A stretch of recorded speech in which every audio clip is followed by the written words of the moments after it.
Our discussion on single particle states so far has been at a somewhat abstract level. It is now perhaps time to make this more concrete by looking at some special examples. The first example that we are going to look at is the case where p square equals minus m square, and this m, the mass of the particle, is a positive quantity, not zero, so this is negative. And under such situations, as we have seen, p0 is also an invariant, and we are looking for particles with positive energy, p0 greater than 0. So this is basically the case of massive ordinary particles with positive energy. Now, let me remind you that so far what we have seen is we would assign a standard form momentum k for a given p square and for negative p square for a given sign of p0. Once that is done, we are going to say that any form momentum belonging to this particular set can be obtained from K by applying a standard Lorentz transformation, whose identity we have not revealed so far, simply because the standard Lorentz transformation will change from case to case, as will, of course, the choice of this K vector. So, for any P, there will be an L of P, standard Lorentz transformation, which when acting on K will give me P. And we have also figured out that the state vector, the vector in the Hilbert space corresponding to a state with momentum P and discrete indices sigma, can be given by root over K0 by P0, that's the normalization factor, times the unitary operator corresponding to this L of P, psi K sigma. And as a consequence of this, what you have seen is the following, that the action of an arbitrary Lorentz transformation lambda via this unitary operator u of lambda on the state psi p sigma will be given by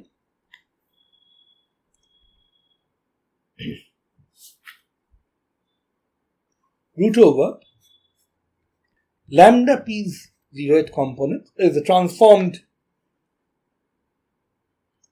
momentum zeroth component by ps zeroth component times a superposition for different discrete indices sigma prime of psi lambda p comma sigma prime states with momentum lambda p, but with coefficients given by d sigma prime sigma of w lambda p, where w is a specific Lorentz transformation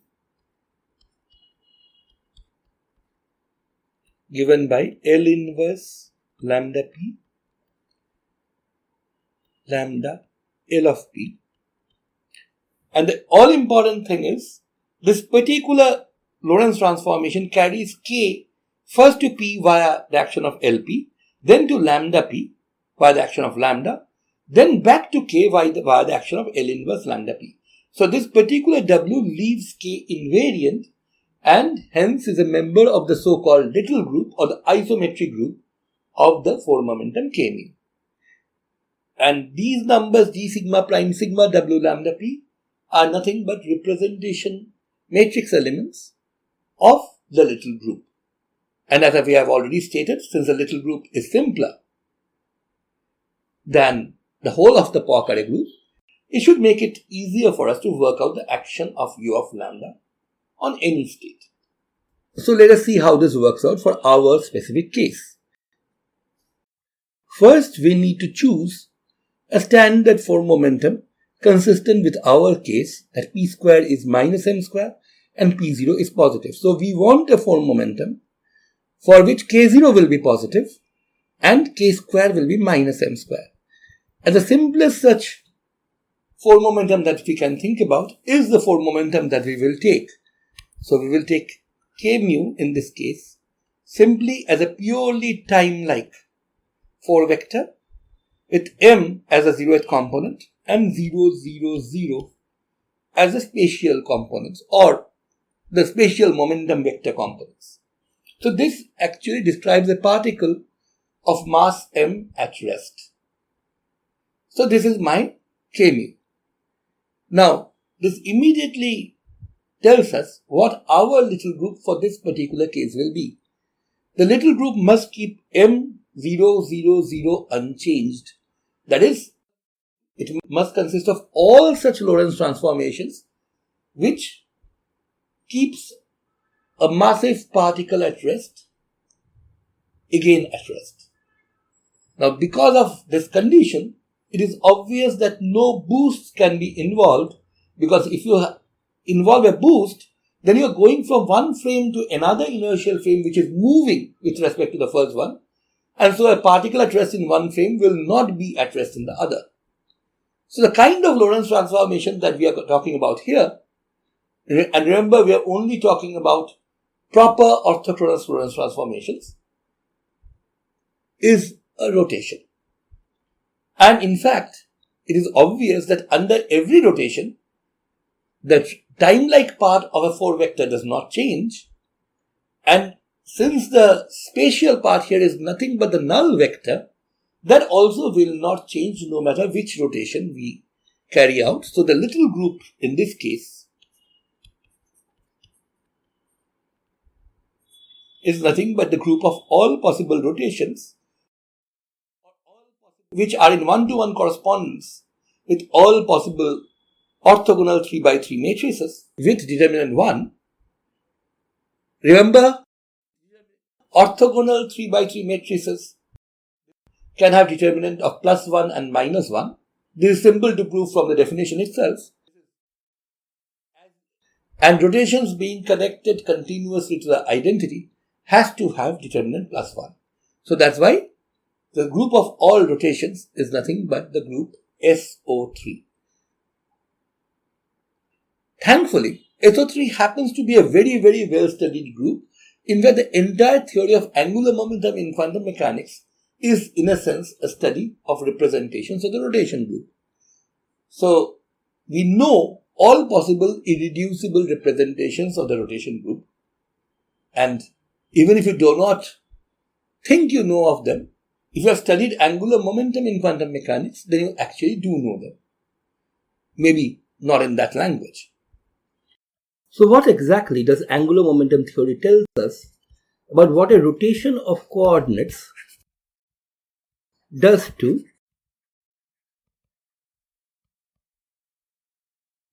our space of wave functions?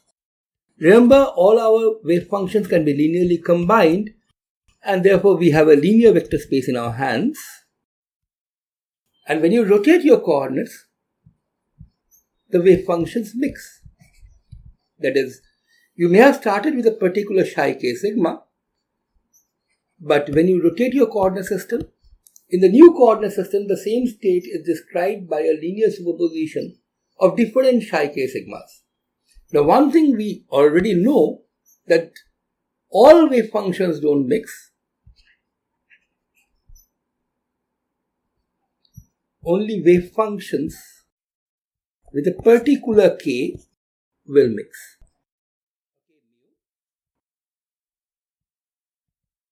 Remember, our k mu's are all of the form m0, 0, 0, possibly with different values of m for different masses of particles.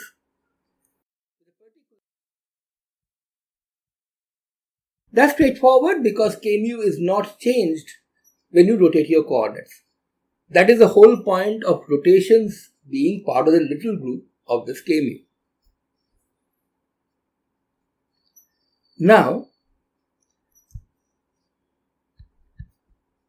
after that, what we can of course say is, under the action of some rotation, I'm taking this rotation W belonging to the little group L inverse lambda P, lambda LP specifically, but this could be any rotation.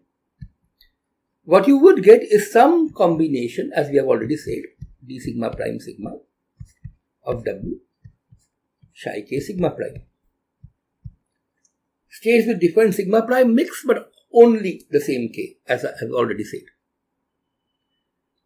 Now, what angular momentum theory tells us is the following. In our huge space of all possible wave functions with just a fixed single value of k, but all kinds of different values of sigma, we will be able to find subspaces which are invariant under rotation. This is very, very important. That are invariant under rotations. What that means is that if you take a vector within this subspace and apply UW on it, you will get a linear combination of vectors, but those vectors will only belong to this particular subspace. So, every vector in the subspace stays within the subspace when you carry out a rotation of coordinates. So, when you are describing those vectors, you can forget about the rest of the vectors in your vector space and just focus on them. And you can write down an exactly similar formula for those vectors, but there the sigma prime will run only over that subspace and will not consider other vectors at all. And this will essentially give us those blocks that we were talking about, individual block diagonal pieces. Of course, if you could break up the subspace further into smaller subspaces which are also invariant, we would actually do that. Smaller the better, easier to understand. So what we are really looking at is subspaces that are invariant and also irreducible in the sense that you cannot break them up any further. You have gotten to as small subspaces as you can. Now, angular momentum theory actually tells us that each such subspace can be characterized by a number called j, and this j can take values which are 0, half, 1, 3 by 2, and so on. Of course, this is the familiar quantity which stands in for the eigenvalue of the j square operator. Remember, j square's eigenvalues are j into j plus 1 in units of h cross. So, familiar quantity from quantum mechanics essentially tells us that for each value of j, you have sigma values which run from minus j in steps of 1 to plus j, which is 2j plus 1 in all. So, these j values correspond to a one-dimensional subspace, a two-dimensional subspace, a three-dimensional subspace, a four-dimensional subspace, and so on. In fact, the theory of angular momentum guarantees for us that the group of rotations have irreducible invariant representations, that is, one for each such subspace, of every dimension 1, 2, 3, 4, or every whole number dimension to be more precise. Every whole number is allowed, and in fact it also guarantees that within each dimension there is only one representation, so to speak. All other representations you can write down on a space of the same dimension are either reducible, or if they are irreducible, then they are equivalent to this representation. In the sense that even if it were to differ, you would get that just by a change of basis. Now, if these things are unfamiliar to you, I would urge you to either read up a standard textbook on quantum mechanics, on the theory of rotations and quantum mechanics. I also have a few videos on that in my advanced quantum mechanics course, so you can take a look at them. I will just quote the results here for you because those are what we are going to need.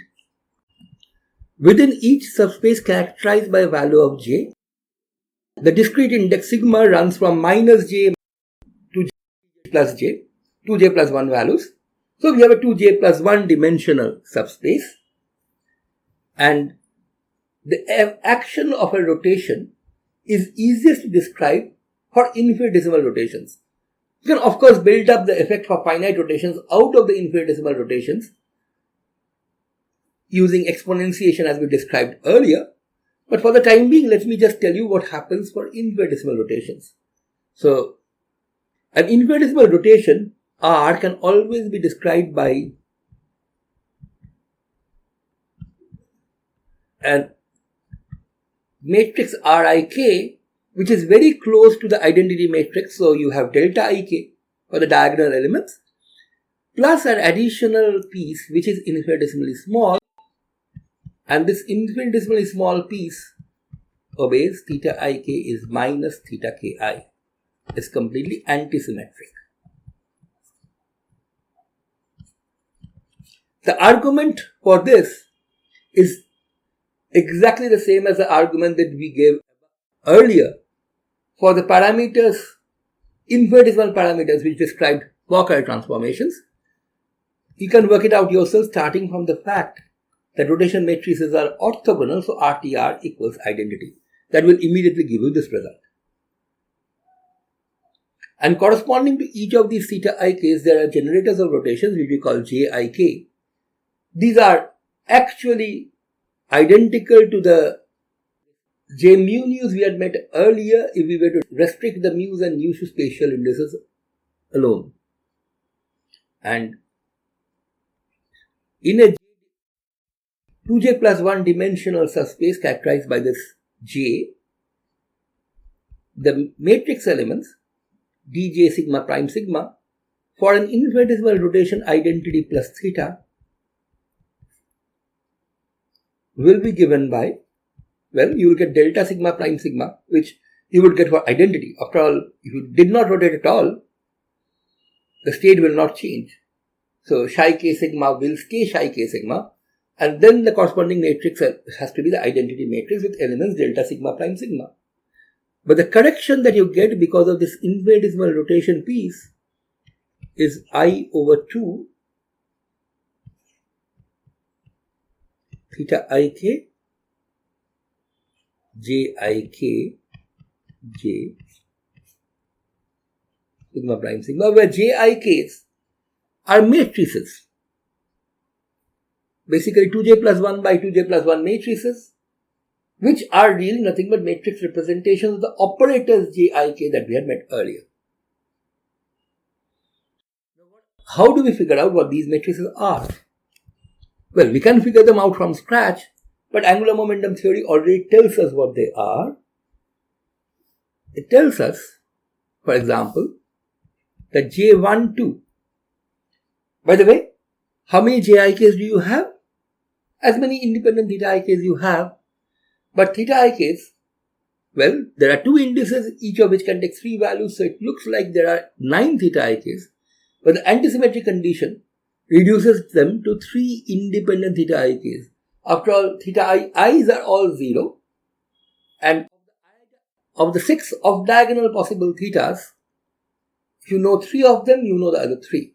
So basically there are 3 independent thetas, and corresponding to that you have 3 independent matrices.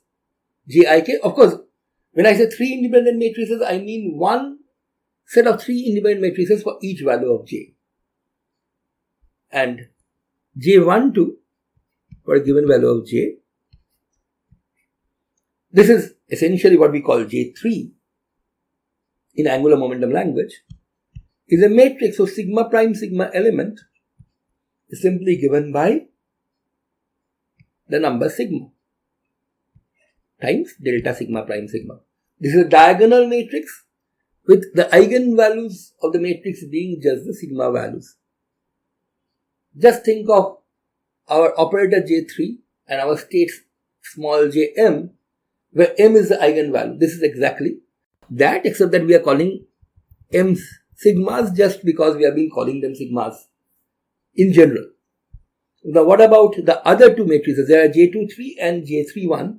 The easiest way to write down the result for the other 2 matrices, J23 and J31, is by putting them together using plus minus I as a factor. Now this should not come as a surprise to you. J23 is exactly the angular momentum operator J1, or rather the matrix version of that. J31 is J2. So this is really J1 plus minus IJ2, that is the familiar J plus minus ladder operators, or again the matrix versions of that. What is the sigma prime sigma element of that? Again, angular momentum theory comes to the rescue. It tells us that this has to be delta sigma prime sigma plus minus 1. In other words, these matrices are not diagonal, but they are subdiagonal in the sense that J plus acting on sigma will produce a state with sigma prime equal to sigma plus 1, and so only sigma prime equal to sigma plus 1 terms will be non-zero. On the other hand, J minus acting on psi k sigma will produce psi k sigma minus 1, and therefore only when sigma prime equals sigma minus 1 will I get a non-zero result. And the factor is a familiar factor from angular momentum again.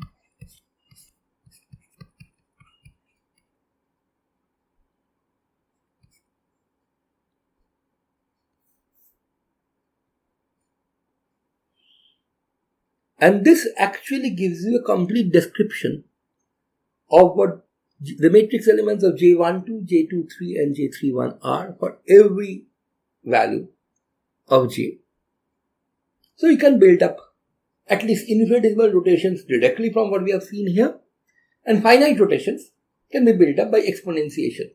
I will not describe this any further at this stage simply because, first of all, that will take too long, and secondly, this is standard quantum mechanics.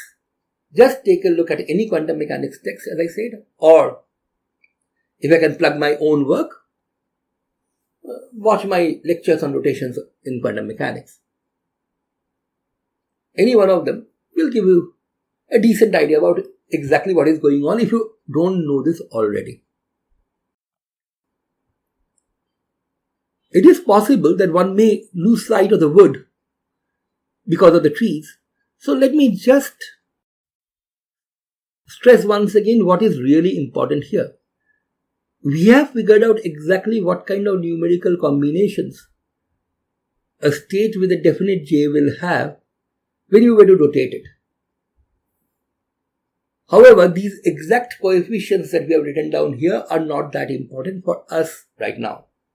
What we know is that under any Poincare transformation, states of a massive particle will transform essentially using representations from the rotation group. Why? Because the rotation group is the little group for the specific standard k mu that we have chosen for massive particles. So given any Poincare transformation, we should be able to figure out the corresponding Lorentz transformation and the corresponding translation. The translation effect we already know. For the Lorentz transformation, what we need to do is figure out what this W of lambda p is going to be, L inverse lambda p lambda LP. And once we do that, the linear combination is given to us by the dWs, which essentially are what we have written down here, at least for the infinitesimal version. But rather than looking at these specific numbers which we have written down, what is very much more important to us is the fact that under the rotation group, the space of all wave functions split into irreducible invariant subspaces, one subspace for each dimension. And so, basically what this is telling us is that we have massive particles which can be characterized by a value of J, and each such massive particle would correspond to 2J plus 1 different states. And usually, instead of characterizing a particle with a particular value of J, we just say it's a spin J particle. As you will see later, this nomenclature is not just mere convention. When we first meet spin in non-relativistic quantum mechanics, its primary manifestation is in describing how the wave function or wave functions which describe a physical system transform under a rotation of coordinates. As we will see later, under a rotation of coordinates, the way in which the component wave functions for a massive relativistic particle behaves happens to be exactly the same as the components of a spin J particle in non-relativistic quantum mechanics. So the wave function for a spin 0 particle would essentially be living in a one-dimensional space. It will not change when you rotate your coordinates. Indeed, it will not change when you carry out any Lorentz transformation whatsoever. And that will give us scalars. Spin half particles will come with two different states, one for sigma equal to plus half, one for sigma equal to minus half. And when you carry out a Lorentz transformation, these states will combine among themselves. Spin 1 massive particles will correspond to three different states, and so on. Now, this is a very important piece of information about the world we live in. Once we believe that quantum mechanics and special relativity are true pictures of the universe, we have no escape from the fact that the universe should have spin 0 particles, spin half, spin 1 particles, and so on. In principle, it could also have, say, spin 17 by 2 particles. But nature has been kind to us and usually makes use of the simplest possibilities. So, what we see in nature are typically spin 0, half, 1 and perhaps 3 half particles. Now, if you want to go a bit further into this, what we will need is a specific form for the L of P. That is, the standard Lorentz transformation that will take us from M000 to the particular P mu that we want. And that is what the next section will be about.